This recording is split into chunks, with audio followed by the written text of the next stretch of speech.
En décembre 2022, lors d'un JT sur M6, Karine Guillaume-Thuram annonçait faire une pause de quelques mois à l'antenne. Celle qui était aux commandes du 12h45 depuis 2012 vient de sortir son premier album intitulé Nina.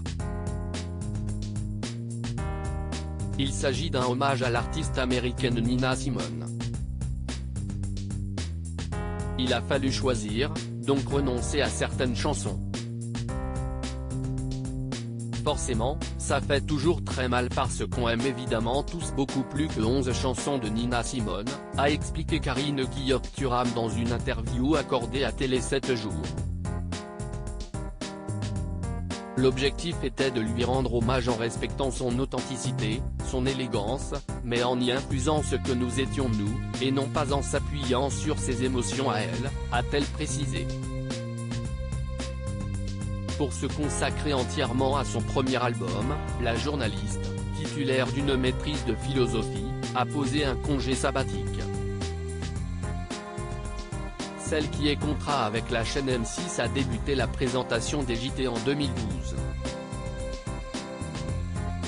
À l'époque, elle remplace Aïda Touiri dans le 12h45. La semaine est présente, au coup par coup, le magazine 66 minutes.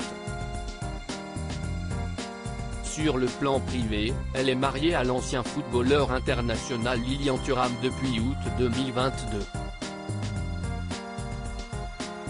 Il me soutient et m'encourage beaucoup, a confié la journaliste devenue chanteuse à nos confrères de Télé 7 jours.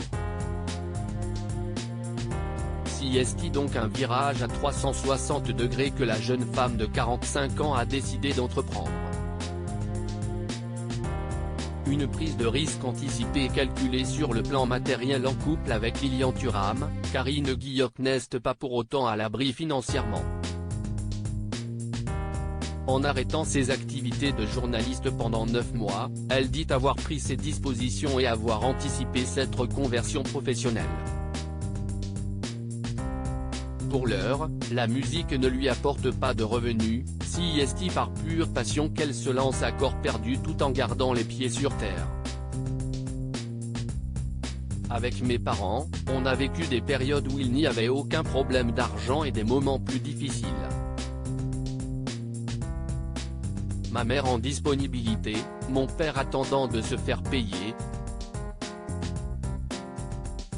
Un de ses amis travaillait dans une usine de chipolata. Pendant des mois, on a mangé que ça midi et soir, rire, s'est-elle souvenue dans une interview accordée au journal Libération.